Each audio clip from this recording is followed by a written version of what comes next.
Hello my dear friends, ഇന്ന് നമുക്കൊരു ബിരിയാണി ഉണ്ടാക്കുന്ന വീഡിയോ ആയാലോ. ബിരിയാണി ഉണ്ടാക്കുന്ന റെസിപ്പി ആർക്കും അറിയാൻ പാടില്ലാത്തതെന്നല്ല, എന്നാൽ എൻ്റെ ഒരു ആഗ്രഹം ബിരിയാണി ഉണ്ടാക്കുന്ന വീഡിയോ എടുത്ത് പോസ്റ്റ് ചെയ്യണം കേട്ടോ. ബീഫ് ബിരിയാണിയാണ് ഉണ്ടാക്കുന്നത്. ചേട്ടൻ ബീഫൊക്കെ നന്നാക്കുന്നു, ഞാനും അമ്മച്ചി കട്ടയ്ക്ക് കൂടുന്ന സഹായിക്കുന്നു. എനിക്കും അമ്മച്ചിക്കും ബിരിയാണി ഉണ്ടാക്കാൻ അറിയില്ല. അപ്പോൾ അതേ ഞാൻ സവോള കടപ്പത്ത് വെച്ച് ഫ്രൈ ആക്കാൻ വേണ്ടിയിട്ട് ഇൻഡക്ഷൻ കുക്കറിലാണ് ഞാൻ ഫ്രൈ ചെയ്യുന്നത്. ഈ സമയം കൊണ്ട് അമ്മച്ചി ബീഫിലേക്ക് ഇടാനുള്ള ചേരുവകളൊക്കെ നന്നാക്കി കൊടുത്തു ചേട്ടൻ ബീഫൊക്കെ കഴുകിയത് ഇഞ്ചി, പച്ചമുളക്, വെളുത്തുള്ളി, മഞ്ഞൾപ്പൊടി, ഉപ്പ്, നാരങ്ങനീര് എല്ലാം ചേർത്തിളക്കി തൈരും എല്ലാം ചേർത്തിളക്കി കുക്കറിൽ അടുപ്പത്ത് വെച്ചു. ഞാൻ ആ സമയം കൊണ്ട് ഫ്രൈ ചെയ്തെടുത്തു. ഒരടുപ്പത്ത് വെള്ളം തളിച്ചുകൊണ്ടിരിക്കുകയാണ്, മറ്റൊരടുപ്പത്ത് ഞാൻ കിസ്മിസും അണ്ടിപ്പരിപ്പൊക്കെ വറുത്ത് കോരി പാത്രത്തിലാക്കി വെച്ചു. അപ്പോൾ വെള്ളം തളിച്ചതുകൊണ്ട് ചേട്ടൻ തന്നെയാണ് അരി വാരിയിട്ടത്. അരിയൊക്കെ നമ്മൾ നേരത്തെ കുതിർത്ത് കഴുകിയിരുന്നു. തൊട്ടടുത്ത അടുപ്പിൽ ഇതേ സമയം തന്നെ നമ്മൾ ഗ്രേവി ഉണ്ടാക്കാൻ വേണ്ടിയിട്ട് വെച്ചിട്ടുണ്ട്. ഗ്രേവിക്കുള്ള സാധനങ്ങൾ അമ്മച്ചി അരിഞ്ഞുകൊണ്ടിരിക്കുകയാണ് കേട്ടോ.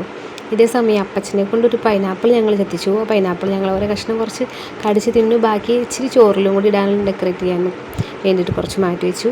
ബാക്കി കുറച്ച് പിള്ളേർക്കും കൊടുത്തു. പൈനാപ്പിൾ അടിപൊളിയായിരുന്നു കേട്ടോ. ഇതേ സമയം തന്നെ ഞാൻ സാലഡ് ഉണ്ടാക്കാൻ തുടങ്ങി. ഇതിൻ്റെ കൂടെ അടുപ്പത്ത് ഗ്രേവി റെഡി ആവുന്നുണ്ട് കേട്ടോ. സവോള നല്ലോണം വഴറ്റി കഴിഞ്ഞപ്പോൾ നമ്മൾ ഇഞ്ചിയും പച്ചമുളകും പിന്നെ മസാലപ്പൊടികളെല്ലാം ചേർത്ത് കറി മസാലയും ഉൾപ്പെടെ എല്ലാം ചേർത്തു. കുരുമുളക് പൊടിയും കൂടി ചേർത്തിട്ടുണ്ട്. എല്ലാം കഴിഞ്ഞ് ഇറച്ചി നന്നായിട്ട് വെന്തിരുന്നു.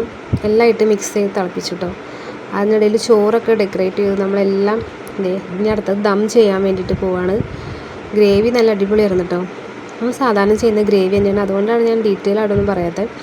ഗ്രേവി ദം ചെയ്യാനുള്ളതാണ് നമ്മൾ പ്രിപ്പറേഷൻ ചെയ്തുകൊണ്ടിരിക്കുന്നത്. അപ്പം നല്ലപോലെ വിശന്ന് തുടങ്ങിയിട്ട് ഇതുകൂടി കഴിഞ്ഞിട്ട് വേണം കഴിക്കാനായിട്ട്. ഞങ്ങളിത് സമയം തുടങ്ങിയപ്പോൾ തന്നെ 12 മണി കഴിഞ്ഞിട്ട് പ്രിപ്പറേഷനൊക്കെ തുടങ്ങിയപ്പോൾ തന്നെ, അതുകൊണ്ട് സമയം 3 മണി ആവാറായി. അതുകൊണ്ട് വിശന്ന് കൈയും കാലമൊക്കെ വിറച്ച് തുടങ്ങി. പിന്നെ ഇന്ന് ഒരു ഭാഗ്യം ഉണ്ടായെന്ന് വെച്ചാൽ കുഞ്ഞുങ്ങൾ 2 പേരും നല്ല സൈലൻ്റായിട്ട് ഇരിപ്പുണ്ട്. അപ്പോൾ അവർക്ക് ഞങ്ങൾ യൂട്യൂബ് കണക്ട് ചെയ്ത് ടി വിയിലേക്ക് അവരുടെ ഇഷ്ടപ്പെട്ട വീഡിയോ ഒക്കെ വെച്ച് കൊടുത്തുകൊണ്ടാണ് അനങ്ങാതിരുന്ന് കാണുന്നത് കേട്ടോ. അല്ലെങ്കിൽ ശല്യപ്പെടുത്തിക്കൊണ്ടിരിക്കും, നമ്മുടെ പണിയൊക്കെ നടക്കില്ല. അപ്പോൾ ഇന്ന് വളരെ കോപ്പറേറ്റീവായിട്ടാണ് അവർ സഹകരിച്ചത്. സോറി, മലയാളം ഇംഗ്ലീഷൊക്കെ കൂട്ടി കലർത്തി പറയുന്നത്. അപ്പോൾ ദം ചെയ്യാനുള്ള ലാസ്റ്റ് പ്രിപ്പറേഷൻ റെഡി ആയിക്കൊണ്ടിരിക്കുന്നു. ഗാർണിഷിംഗ് ഒക്കെ ചെയ്തു. സോറി. ഇനി അതിൻ്റെ മുകളിൽ കുറച്ച് നെയ്യും കൂടി ഇട്ടു. ഒന്നുകൂടി ഒന്ന് അണ്ടിപ്പരിപ്പും മുന്തിരിയും പിന്നെ കുറച്ച് സവോള ഫ്രൈ ചെയ്തതെല്ലാം കൂടി ഇട്ട് നമ്മൾ ദം ചെയ്യാനായിട്ട് കുക്കറിൽ വെച്ചു. ഇനി അത് അടുപ്പത്തേക്ക് വെച്ചാൽ മതി.